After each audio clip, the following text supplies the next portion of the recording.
जी, पहले तो ये पहली बार मेरे आपके यूट्यूब पे जुड़ा हूँ मैं। आपका आपने बिना बताए थोड़ा शेड्यूल सेट कर दिया, तो बीच रास्ते में ही था और 7 बजे का जो टाइम था, तो मैं जो गंतव्य स्थान पे नहीं पहुँच पाया, उससे पहले ही मैं आप लोगों के बीच में जुड़ रहा हूँ। जितने भी युवा साथी मेरे से जुड़ रहे हैं, केवल टीम ही नहीं, बहुत सारे सुपरसोनिक ट्विटर टीम वगैरह जो भी आपकी जो टीम है, उन सबको मैं ये मानता हूँ कि प्रत्येक जो बीएड-धारी है, प्रत्येक जो बीएड का युवा है, वो अपने आप में आज एक योद्धा के रूप में काम कर रहा है और उसका ज़रूरी भी है। और कई प्रकार की जो टीम है, जो हमारे एक लीगल डिपार्टमेंट को काम देख रही है, जो पूर्णतः किस मुद्दों पे काम करना है, कहाँ पे नहीं करना है।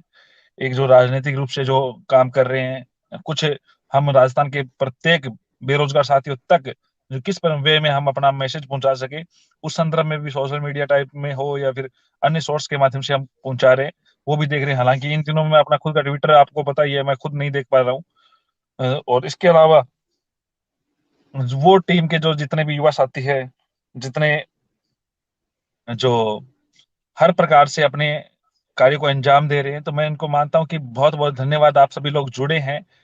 चाहे चाहे ग्रुप में अपने मैसेज कर रहे हैं, चाहे ग्रुप के मेंबर ऐड करने को हो, चाहे लोगों को स हर चीज़ का सैटिस्फैक्शन देना। फिर सबसे बड़ी बात ये है कि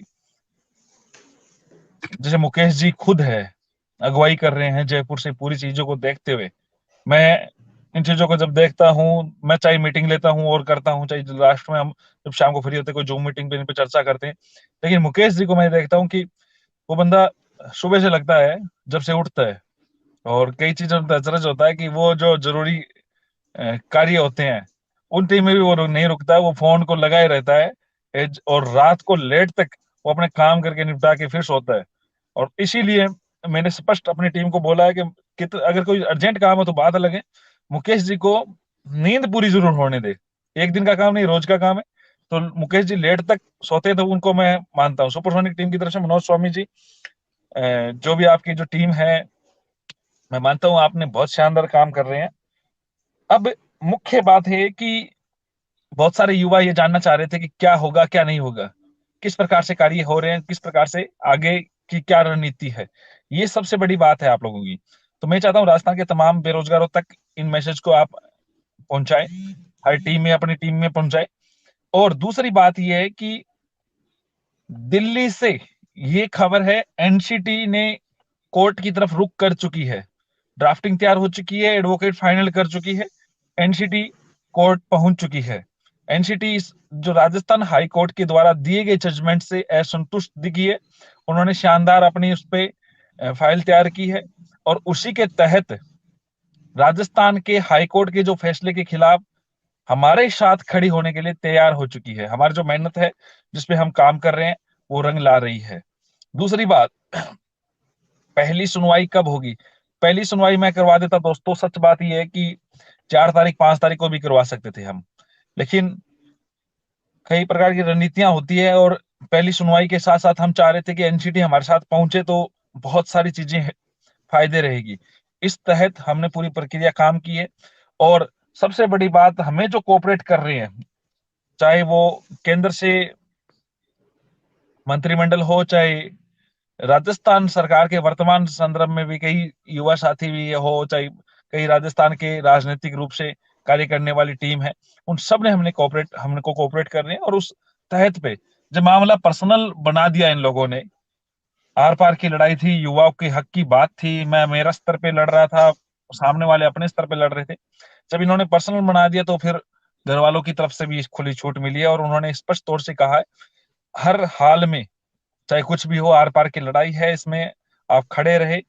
और सभी से मैं अपील उसी प्रकार कर रहा हूँ कि देखो, जब मुकुल रोहतगी जी को जो मैंने फाइनल किया, हमने हमारी टीम ने फाइनल किया, तो इस चीज़ पे ये आश्वस्त होके किया कि अगर मुझे दूसरी हियरिंग की ज़रूरत पड़ेगी, पहली हियरिंग पे जितना ये एन के एन प्रकरण हमने खुद जोड़े, इधर यार दोस्तों से लिए, चाहे रमेश जी से लिए, सब ने इस प्रकार से इस कार्रवाई को करके हमने इसको अंजाम तक पहुँचाया है।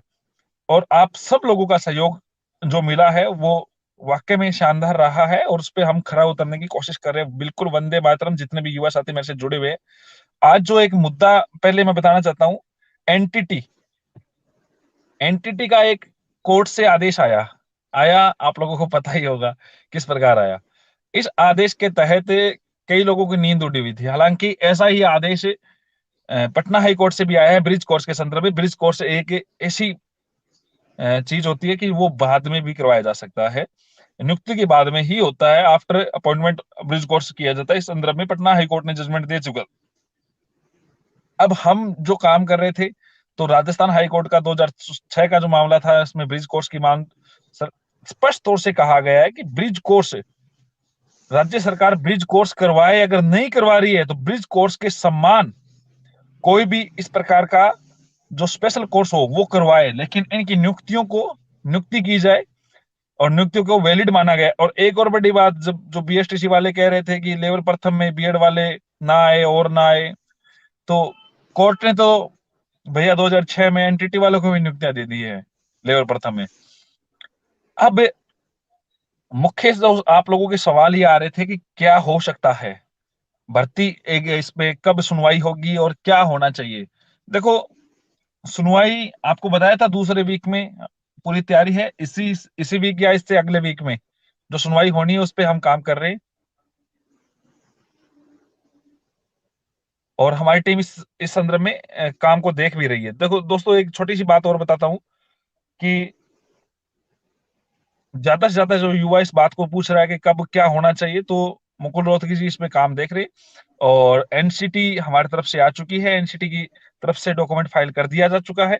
और सबसे बड़ी बात यह है कि कहीं भी बीएड साथियों को घबराने की आवश्यकता नहीं है।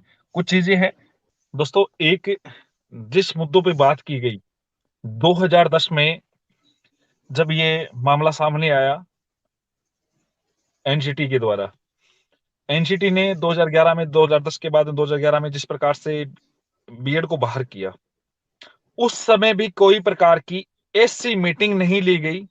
इस प्रकार के हमारे पास सारे सबूत है एनसीटी की तरफ से। अगर 2018 का जो गजट नोटिफिकेशन को खारिज किया गया, जिसके द्वारा राजस्थान हाई कोर्ट के द्वारा ये कहते हुए कि इस प्रकार की मीटिंगें नहीं ली गई, और दूसरी बात, ना 2011 का किसी भी संसद के जो कोर्ट के आदेश है 2018 में के बारे में कि बीएड वालों को जो बाहर किया गया, कि उस प्रकार से उनको बाहर करते हुए यह कहा कि ये संसद से पारित नहीं था, या संसद से इसमें राज्यों से सहमति लेनी थी और देनी थी। तो बीएड वालों को जब बाहर किया गया था, उस संदर्भ में भी कोई भी प्रकार का संसद से पारित नहीं था, और ना ही कोई इस प्रकार की मीटिंग थी। जबकि 2021 का जो मिला है, बना है, उसमें स्पष्ट तौर से मीटिंगें हैं, मिनट्स है, कई प्रकार की मीटिंगें हुई है, जिसमें बीएड प्लस एमएड 3 वर्षीय इंटीग्रेटेड को शामिल किया गया। और ध्यान रखें, एनसीटी के पास, उनकी जो खुद के पास पावर है कि वो बिना किसी कोई भी संशोधन करे, कोई चीज ऐड करे या कोई कम करे, तो उसमें उसके पास राइट्स है। और एमएचआरडी के द्वारा जिस प्रकार से 2010-11 में बीएड वालों को बाहर किया गया था, वो एमएचआरडी के निर्देश पे किया गया था, और 2018 में बीएड वालों को शामिल किया गया। एमएचआरडी उसमें प्रमुख रूप से भूमिका निभाई थी, उसकी मीटिंग्स थी, और सारी मिनट्स वगैरह हमारे पास अब मौजूद है। हो सकता है कि किसी न किसी कारण से हाई कोर्ट में ये चीजें हम रख नहीं पाए थे, या हमारे एडवोकेट्स के द्वारा नहीं रखे गई थी, लेकिन अब वो चीजें आर पार की बात आएगी। और कई लोग कह रहे हैं शिमला हाई कोर्ट में जेबीटी वालों को नियुक्तियां हो जाएगी। करवा दो नियुक्तियां, करवाने वाले करवा दो, बीएड वालों के बिना नियुक्तियां करवा दो। राजस्थान में भी करवा के देख लेना, आप बहम निकाल दो, आप ये चीज बहम निकाल दीजिए दोस्तों कि लेवल प्रथम में बीएड वाले नियुक्तियां नहीं लेंगे। मैं आपको दावे के साथ कह रहा हूं, आर पार की लड़ाई है, हर चीज छोड़ दी है, हर चीज, वो कहते हैं ना, इस जंग में सब कुछ जायज है। अब हर प्रकार के हथकंडे अपनाने पड़ेंगे तो अपनाएंगे। राजस्थान के बेरोजगारों के युवाओं का भविष्य का सवाल है, जिन्होंने मेरे पे उम्मीदें रखी है, उन उम्मीदों पे खड़ा उतरने के लिए चाहे कितनी कोल्ड हो, चाहे कितना कुछ और हो, कितनी ठंड हो, चाहे कितना ही भागना पड़े, कितना ही दौड़ना पड़े, कितनी रातों की नींद हराम करनी पड़े, मैं उसके लिए प्रतिबद्ध हूं और मैं कर रहा हूं। और दूसरी बात, जितने भी युवा साथियों ने विश्वास जताया, जितने ने साथ दिया है, जिन्होंने कतरा भर के साथ दिया है, मैं कहता हूं दरिया भर के लौटा के दिखाऊंगा।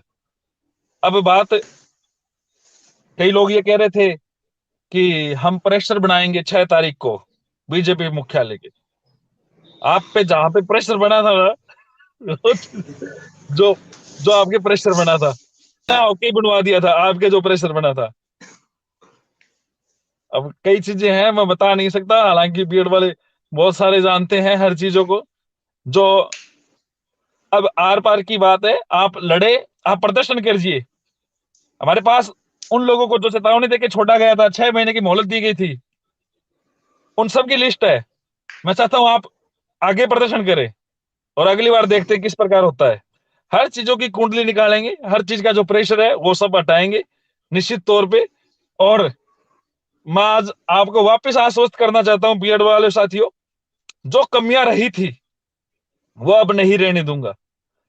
मैंने इस पहले भी आप लोगों को कहा था, एक आपको स्पष्ट पता है, मैंने पहले भी अपनी प्रयास में कमी नहीं रहने दी थी। लेकिन अब प्रयास जो मेरा है, एनसीटी की तरफ से एडवोकेट फाइनल हो चुका है, कौन हुआ है क्या हुआ है अभी चीजें फाइनल नहीं करूंगा, आप लोगों के बीच में साझा नहीं करूंगा। और ध्यान करें, कितने भी आप घोड़े दौड़ा ले, बीजेपी के पूर्व अध्यक्ष रह चुके अमित शाह, राजस्थान इंडिया के जो गृह मंत्री है, उन तक भी इस मामले में मैसेज है, सारी चीजें कन्वे है। और उन्होंने स्पष्ट तौर से कहा है, आप लोग जितने घोड़े दौड़ाने हैं वो दौड़ा लीजिए। और जो आप कह रहे थे गजेंद्र सिंह जी का विरोध करेंगे, कर लीजिए, आप गजेंद्र सिंह जी का विरोध कर लीजिए। गजेंद्र सिंह जी ने खुद ने बहुत शानदार फाइल तैयार करवाई है। अब इस सारी अब चीजों में लाइव बताने से कोई मतलब की बात नहीं है, लेकिन महत्वपूर्ण बात यह है कि जो रूल्स एंड रेगुलेशन है, आप धारा 8 का रिप्लाई कर रहे थे कई लोग, वो धारा 8 का भी रिप्लाई करे, धारा 29 का रिप्लाई करने वाला 29+1 29.1 करे, 30 का करे, पता चल जाएगा क्या है क्या नहीं है, एनसीटी क्या है, क्यों बोला गया था पावर ऑफ अथॉरिटी, और किस प्रकार से। आप लीजिए, फॉर्म भरिए, नियुक्ति लीजिए, सारी चीजें कीजिए। राजस्थान का बीएड अभ्यर्थी चुन चुन के अपनी नौकरी लेगा, चिंता ना करे। और कहीं मैं कमी नहीं आने दूंगा मेरे प्रयास में। जी जितने भी हाईकोर्ट में जो पिटिशनर थे, याचिका करता थे, जिनके ऑर्डर में नाम है, इसके बाद में कई लोगों को लग रहा था कि हमारे ऑर्डर में नाम रुके, तो उनके भी नाम ऑर्डर से रीऑर्डर हो गया, उनके नाम आ गए। तो जितने भी हाईकोर्ट में पिटिशनर बने थे, जिन्होंने डॉक्यूमेंट्स जमा करवाए थे, वो सारे के सारे युवा साथी आप सुप्रीम कोर्ट में याचिकाकर्ता जरूर बने।